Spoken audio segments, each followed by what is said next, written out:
Hello everyone, welcome to my YouTube channel. जैसा कि आप जानते हैं फ्रेंड्स, हम क्लास 10th पॉलिटी की जो बुक है उसको कंप्लीट कर रहे हैं और अभी हमारा लेसन 1 चल रहा है जिसमें हम पावर शेयरिंग पढ़ रहे हैं। और इसमें हम बेल्जियम और श्रीलंका का एग्जांपल लेके पावर शेयरिंग को समझ रहे हैं कि क्यों किसी देश में पावर को शेयर करना इम्पोर्टेंट है। क्योंकि हमने देखा श्रीलंका में जो है पावर को शेयर नहीं किया गया, तो वहाँ पर जो है सिविल वॉर जैसी सिचुएशन आ गई है। और बेल्जियम में पावर को शेयर किया गया, वहाँ पर जितने भी प्रकार के लोग पाए जाते थे on the basis of language religion, सभी लोगों को सरकार बनाने का मौका दिया जाता है, सभी को पावर यूज करने का मौका दिया जाता है, सभी के हाथों में शक्तियाँ दी जाती हैं।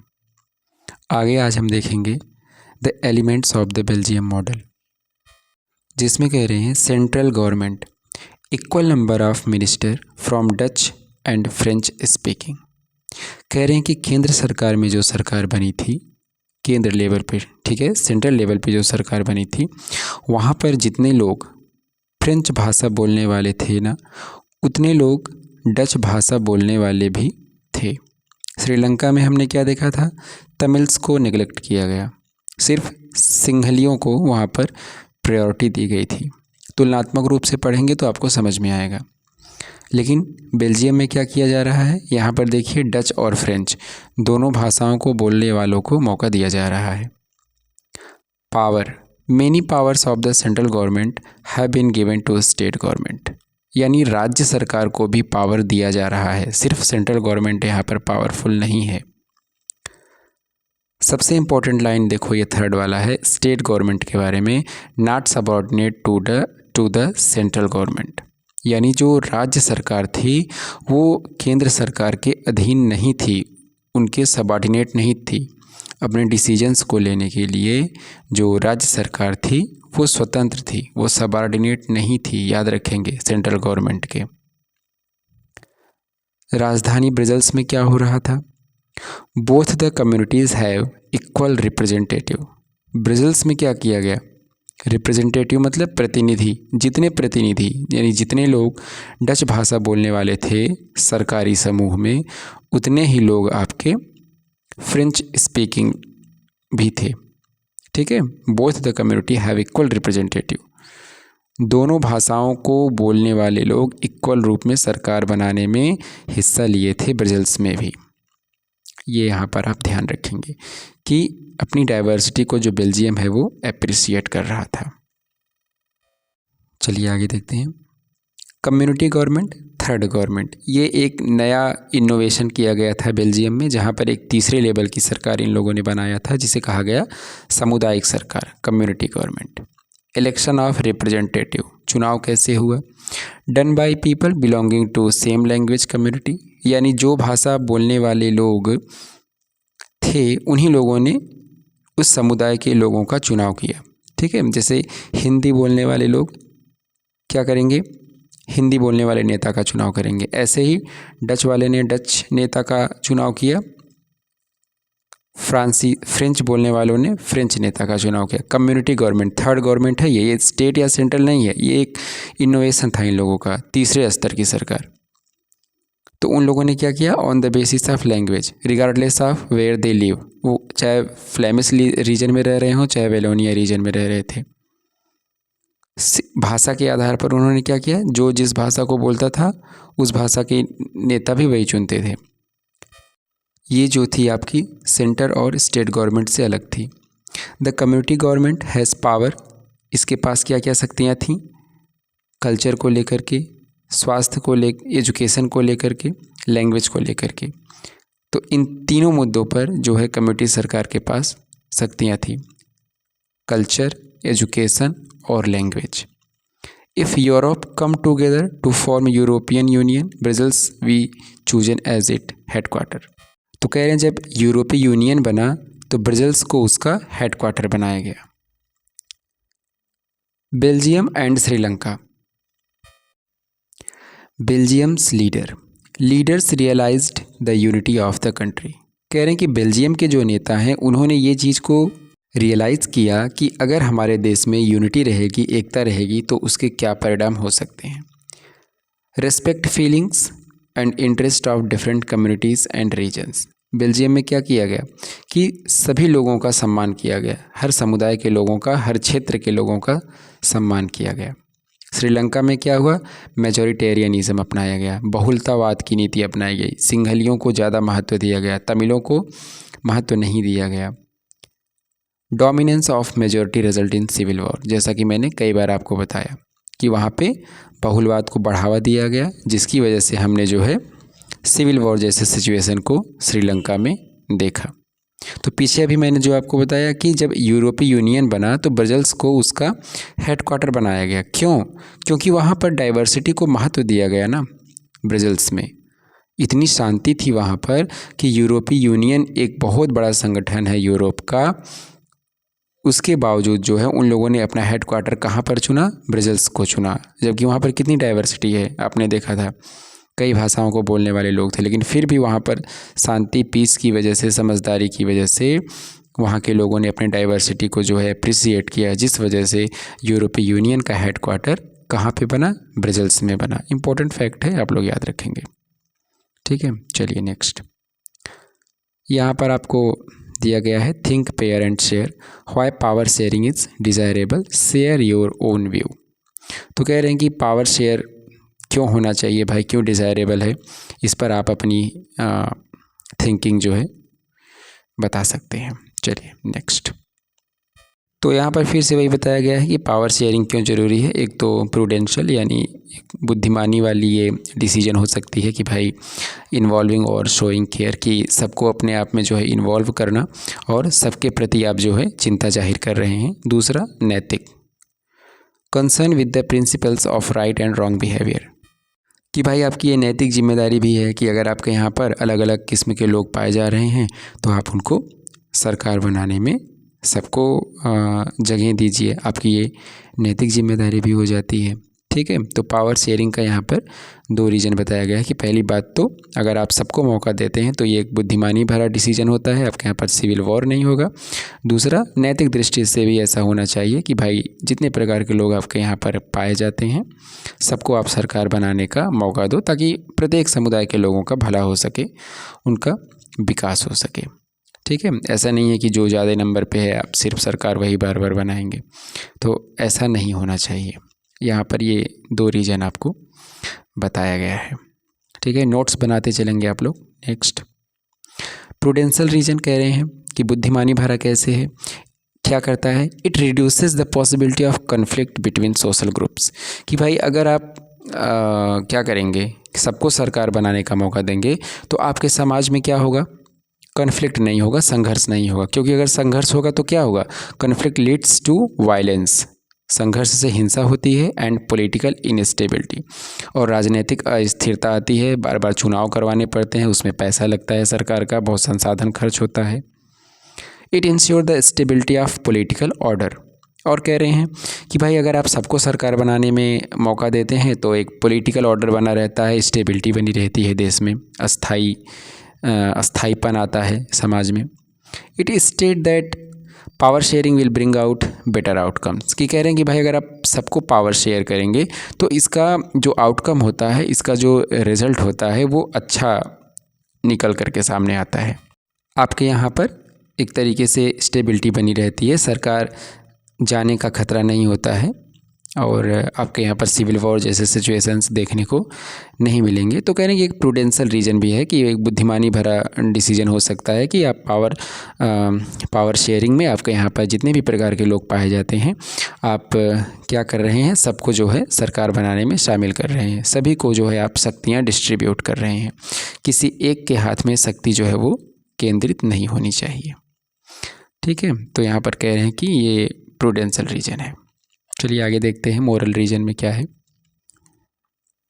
Power sharing is the spirit of democracy, कह रहे हैं कि भाई लोकतंत्र में क्या होता है कि लोकतंत्र का मतलब ही होता है कि लोगों का तंत्र, यानी लोगों के द्वारा जो है तंत्र चलाया जाएगा, और लोग कैसे उसको चलाएंगे, जब उनके हाथ में पावर दिया जाएगा। People have right to consult on how they are to be governed, कहने कि लोगों को ये अधिकार है कि लोग ये डिसाइड करें कि उनके ऊपर शासन कैसे किया जाए ना, how to be they are governed, कैसे उनके ऊपर शासन किया जाए। Legitimate government citizen through participation acquire a stake in the system. कह रहे हैं कि भाई एक लेजिटिमेट गवर्नमेंट होनी चाहिए, एक सरकारी सरकार होनी चाहिए, मतलब कि एक उसका वैधता कानूनी तरीके से होना चाहिए, जिसमें क्या होना चाहिए कि सभी सिटीजन का पार्टिसिपेशन होना चाहिए, ठीक है। उस सिस्टम में लोगों का एक हिस्सा होना चाहिए, सभी का उसमें भागीदारी होनी चाहिए। तो ये है यहाँ पर मोरल रीजन कि भाई डेमोक्रेसी का मतलब ही होता है कि आप सबको उस तंत्र में शामिल करो। ये स्पिरिट है ना, पावर शेयरिंग जो है ये मेन आत्मा है डेमोक्रेसी की, मेन स्पिरिट है, ठीक है। और लोगों को ये अधिकार भी होता है कि उनके ऊपर शासन किस तरीके से किया जाए। इससे क्या होती है, जो सरकार है वो वैध मानी जाती है कि भाई लोग उसमें शामिल हो रहे हैं, लोगों का पार्टिसिपेशन है उसमें, उस तंत्र में जनता शामिल है। तो इस तरीके से कह रहे हैं कि पावर शेयरिंग का जो है कुछ मॉरल रीजन भी होता है, ठीक है। चलिए आगे चलते हैं।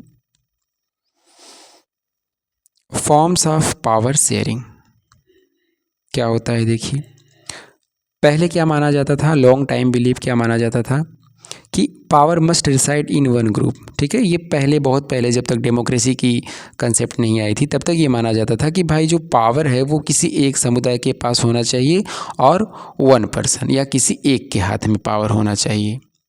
If power to decide is disperse it affect quick decisions and to enforcing them. कह रहे हैं कि अगर डिसीजन लेने की जो कैपेसिटी है वो कई लोगों में आप डिस्पर्स कर देते हैं, बांट देते हैं, तो इससे डिसीजन आने में देरी होती है। इसलिए कह रहे हैं कि पावर जो है केंद्रित रहना चाहिए एक लोग के हाथ में। ये बहुत पुरानी विचार है, लेकिन कह रहे हैं कि नोशन, ये जो मान्यता है चेंज हो गई जब डेमोक्रेसी का कंसेप्ट हमारे समाज में आया, तो ये बात जो है वो पुरानी हो गई। तो अभी क्या हो गया कि people rule themselves through institutions of self governance, ठीक है। पीपल क्या करेंगे, जनता क्या करेगी, वो अपने द्वारा बनाए गए संस्थाओं को चलाएगी और उनके ऊपर शासन किया जाएगा। Due respect is given to diverse group, यानी हर प्रकार के समुदाय को आप सम्मान दो। In modern democracies power sharing arrangements can take many forms. कह रहे हैं कि आज का जो लोकतंत्र है, आज आधुनिक जो लोकतंत्र है, उसमें कई प्रकार से पावर को शेयर किया जाता है, कई तरीकों से पावर को शेयर किया जाता है, ठीक है। तो देखिए आगे क्या दिया गया है, देखते हैं। एक मिनट, थोड़ा सा स्लाइड आ जाने दीजिए, नोट्स बनाते चलेंगे आप लोग, ठीक है। तो पहला पॉइंट है पावर को शेयर करने का तरीका। देखिए ये पहला पॉइंट है जिसको कहते हैं हॉरिजॉन्टल डिस्ट्रीब्यूशन। हॉरिजॉन्टल में क्या होता है, मैंने पहले वीडियो में भी आपको बताया था कि सरकार के जो अलग अलग ऑर्गेन्स हैं, लेजिस्लेचर, एग्जीक्यूटिव और जुडिशरी। लेजिस्लेचर का मतलब जहाँ पर कानून बनाया जाता है, एग्जीक्यूटिव का मतलब जो कानून को लागू करवाता है, जुडिशरी का मतलब जो कानून को चेक करता है। यहाँ पर तीनों जो ऑर्गेन्स हैं कोई किसी से छोटा या बड़ा नहीं है, तीनों एक दूसरे के बराबर होते हैं। Such a separation ensures that none of the organ can exercise ultimate power. यानी कह रहे हैं इन तीनों में से कोई भी एक ऑर्गेन अल्टीमेट पावर को एक्सरसाइज नहीं कर सकता, सबकी शक्तियाँ क्या हैं, बराबर हैं। One organ will not interfere in the matters of other. कोई एक ऑर्गेन दूसरे के मामले में टांग नहीं अड़ाएगा। Each organ checks the other which results in balance of power among various organs. कह रहे हैं कि ये एक दूसरे को चेक भी करेंगे। आप देखते हैं ना कि कभी कभी कोई अगर बहुत ख़राब कानून बन जाता है तो जुडिशरी क्या करती है, जुडिशल रिव्यू के द्वारा उस कानून को ख़त्म कर देती है। Each organ checks the other which results in balance of power among various organs. This result in a balance of power among various institutions. कह रहे हैं इस तरीके से जो सरकार के अलग अलग ऑर्गेन हैं उनमें क्या है, उनमें बैलेंस बना रहता है। इसे क्या कहा जाता है, this arrangement is called system of check and balance. कि एक दूसरे को चेक कर रहे हैं और क्या कर रहे हैं, संतुलन बना रहे हैं कि भाई जिसका जो काम है वो करिए, अगर आप अपने दायरे से बाहर जाएंगे तो हम क्या करेंगे, फिर हम ऑब्जेक्शन करेंगे, ठीक है। तो इसे कहते हैं चेक एंड बैलेंस, कि एक दूसरे को चेक करते रहिए और संतुलन को बनाए रखिए। कोई भी जो है अपने दायरे से बाहर नहीं जाएगा, जिसको जितनी शक्तियाँ दी गई हैं वो उतने पावर को एक्सरसाइज करेगा। तो ये था आपका हॉरिजॉन्टल। नेक्स्ट है आपका वर्टिकल, जिसमें आप देखेंगे कि ऊपर से नीचे जो है वो शक्तियाँ आ रही हैं। Power can shared among government at different levels. Level of government क्या क्या है? सेंट्रल है नंबर 1, नंबर 2 स्टेट, उसके बाद आपका लोकल। इसे क्या कहते हैं? Vertical distribution of power. A general government for the entire country and governments at the provincial or regional level which is called federal government. ठीक है, तो ये जो आपका वर्टिकल डिस्ट्रीब्यूशन ऑफ पावर है, यही आपका फेडरल गवर्नमेंट भी कहलाता है, संघ सरकार भी कहलाता है। देखो संघ क्या मतलब क्या होता है कि लोगों को साथ लेकर के चलना। आसान भाषा में इसको समझिए, संघ का मतलब लोगों को साथ लेकर के चलना। मतलब जो केंद्र सरकार है वो राज्य सरकार को, लोकल लेवल की सरकार को साथ लेकर के चलती है, और इस तरीके से जो है पावर को जो है डिस्ट्रीब्यूट किया जाता है, केंद्र सरकार से राज्य सरकार में और राज्य सरकार से लोकल लेवल पे। लोकल में भी आप जानते हैं कि 2 प्रकार से होता है ना, एक विलेज में होता है जो पंचायत कहलाता है, दूसरा आपका अर्बन एरियाज़ में होता है जहाँ पर आपकी म्यूनसिपैलिटी वगैरह होती है ना, नगर निगम, नगर पालिका, ये सारी चीज़ें आती हैं। तो लोकल में आपका ये दोनों आता है। ठीक है, तो ये आपका फेडरल गवर्नमेंट भी है, और इसको कहते हैं वर्टिकल डिस्ट्रीब्यूशन ऑफ पावर, लंबवत, हिंदी में कहते हैं लंबवत, यानी ऊपर से नीचे की तरफ पावर जो है वो आ रहा है, केंद्र सरकार से राज्य सरकार और फिर राज्य सरकार से लोकल लेवल पे। विलेज वाला आपका पंचायत है, सिटी वाला जो है वो आपका क्या कहलाता है, जैसे आपका नगर पालिका और नगर निगम की सरकारें, ये आपके लोकल लेवल की सरकारें हैं। ठीक है, अच्छा, आप लोग जो वीडियो अभी तक देख रहे हैं, कमेंट में आप हमको बताएंगे कि ये जो लोकल लेवल की सरकारें होती हैं, इनका इलेक्शन किसके द्वारा कराया जाता है? ठीक है, क्या भारत का निर्वाचन आयोग इनका इलेक्शन करवाता है, या कोई अलग बॉडी है जो इनकी लोकल लेवल के निर्वाचन को संपन्न कराती है? आप लोग कमेंट बॉक्स में आंसर दीजिएगा। चलिए, power sharing among social groups. Social groups क्या होता है? Religious and linguistic groups. जैसे अलग अलग धर्म के लोगों का ग्रुप हो गया, या अलग अलग भाषा बोलने वाले लोगों का ग्रुप हो गया, तो इनको कहते हैं social groups. Community government of Belgium is the good example. तो यहाँ पर जो आपने अभी देखा था ना कि कम्युनिटी गवर्नमेंट बनाया गया था, थर्ड प्रकार का, वहाँ पर जो क्या है, सोशल ग्रुप का एक अच्छा उदाहरण है, जहाँ पर धर्म और भाषा के आधार पे उनको भी शक्तियाँ दी जाती हैं। Constitutional and legal arrangements for weaker sections like women. कह रहे हैं कि संविधान में भी कुछ ऐसे अरेंजमेंट किए जाते हैं, कुछ ऐसे प्रावधान किए जाते हैं जो समाज के वीकर सेक्शन के वेलफेयर के लिए काम करे, कमज़ोर वर्ग के कल्याण के लिए काम करे। कमज़ोर वर्ग जैसे महिला, विकलांग, ये सारी चीज़ें होती हैं, तो उनमें भी पावर को शेयर किया जाता है। It mean to give space in the government administration to diverse social groups. क्या कह रहे हैं कि भाई समाज का जो कमज़ोर वर्ग है उसको भी आप पावर शेयर करो, उनको भी सरकार बनाने का मौका दो। जैसे अभी आप देखेंगे कि लोकल लेवल पे जो आपके इलेक्शंस होते हैं, वहाँ पे महिलाओं को भी 1/3 सीटें जो है वो रिजर्व करके दी गई हैं। आपके लोकसभा में भी SC और ST समुदाय के लोगों के लिए सीटों को जो है वो रिजर्व करके रखा गया है, तो इनको भी पावर जो है वो शेयर किया जाता है। ठीक है, it is use to give fair chance to minority communities. और कह रहे हैं कि पावर शेयरिंग के द्वारा क्या होता है कि भाई जो आपके यहाँ पे अल्पसंख्यक हैं, जो माइनॉरिटी हैं, उनको भी आप मौका दे देते हो कि वो भी आगे आएँ और सरकार बना सकें।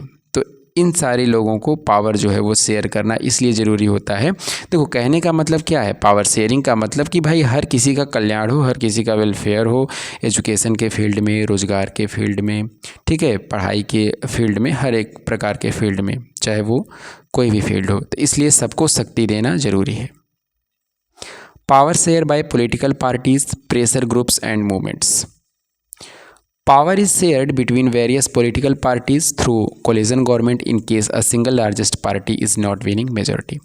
देखो क्या कह रहे हैं कि मान लीजिए आपके यहाँ पे इलेक्शन हो रहा है और किसी एक पार्टी को बहुमत नहीं प्राप्त होता है, तो 2 पार्टियाँ जो हैं वो आपस में मिल करके बहुमत वाले नंबर को पूरा करती हैं। ठीक है, आपके विधानसभा में या फिर लोकसभा में एक नंबर होता है ना, जो टोटल सीटें होती हैं उसका एक नंबर होता है कि भाई इतने मेंबर आपके पार्टी से जीतेंगे तभी आप सरकार बना पाएंगे, उसको मेजॉरिटी बोला जाता है। तो अगर कोई एक पार्टी से उतने MLA या उतने MP चुनाव नहीं जीतते हैं, तो वो दूसरे पार्टी के लोगों को अपने साथ मिलाते हैं, तब जा कर के उसको कहते हैं कोलिशन गवर्नमेंट। ठीक है, तो यहाँ पे क्या हो रहा है, आप अपनी पावर को दूसरे पार्टी के साथ भी शेयर करें। अगर अलग अलग पार्टी के लोग सरकार बनाएंगे तो क्या होगा, पावर अलग अलग लोगों को शेयर होगा। ठीक है, तो इस तरीके से पावर शेयर हो सकता है। Citizen have the freedom to choose among various contenders for power. भाई सिटीजन के पास भी ऑप्शन होगा कि वो क्या करें, अपने चॉइस के अनुसार जो है अलग अलग लोगों को चूज कर सकते हैं, उनके पास ऑप्शन होता है। It ensures that power does not remain in one hand. Power sharing से क्या होता है कि भाई आप रोटेशन करते हो, कभी एक लोग को आपने चुना, अगर वो अच्छा काम नहीं किया तो आप किसी और को चुनाव में जो है जिताएंगे। तो इस तरीके से पावर का रोटेशन होता रहता है। इंटरेस्ट ग्रुप्स जैसे traders, businessman, industrialists, farmers, industrial workers also share the power. ठीक है, जैसे ये जो व्यापारी वर्ग होता है, बिजनेस वर्ग होता है, औद्योगिक वर्ग होता है, इनका भी सरकार के ऊपर प्रेशर होता है। इनके तो कह रहे हैं कि इनके जो ग्रुप बनते हैं ना, उनका भी सरकार के ऊपर प्रभाव पड़ता है। कभी कभी सरकार पॉलिसी जो बनाती है, उन पॉलिसीज़ पे इन ग्रुप्स का भी असर पड़ता है। तो इसलिए कह रहे हैं कि ये जो ग्रुप है इनका भी पावर शेयरिंग के टाइम पर, मतलब एक तरीके से कह सकते हैं कि इनको भी कुछ ना कुछ पावर जो है वो दिया गया है, क्योंकि सरकार की जो नीतियाँ होती हैं वो इनसे प्रभावित होती हैं। ठीक है, तो ये सारी चीज़ें यहाँ पर आपको दिया गया है। इन्हीं को प्रेशर ग्रुप भी कहा जाता है ना, दबाव समूह इन्हीं को कहा जाता है। दबाव समूह का मतलब ये सरकार के ऊपर दबाव बनाते हैं अपनी बात को मनवाने के लिए, इसलिए इनको प्रेशर ग्रुप्स भी कहा जाता है। ठीक है, तो फ्रेंड्स ये था आपका पूरा लेसन पावर शेयरिंग का, जिसमें आपने बेल्जियम और श्रीलंका के बारे में पढ़ा, और horizontal distribution, vertical distribution, social groups, political group, parties, pressure groups, ये सारी चीज़ें आपने पावर शेयरिंग में देखी। पावर शेयरिंग क्यों ज़रूरी है, ठीक है, उसके क्या क्या तरीके हैं। तो आज के लिए बस इतना ही। Thank you so much. आपका लेसन कंप्लीट हो गया है।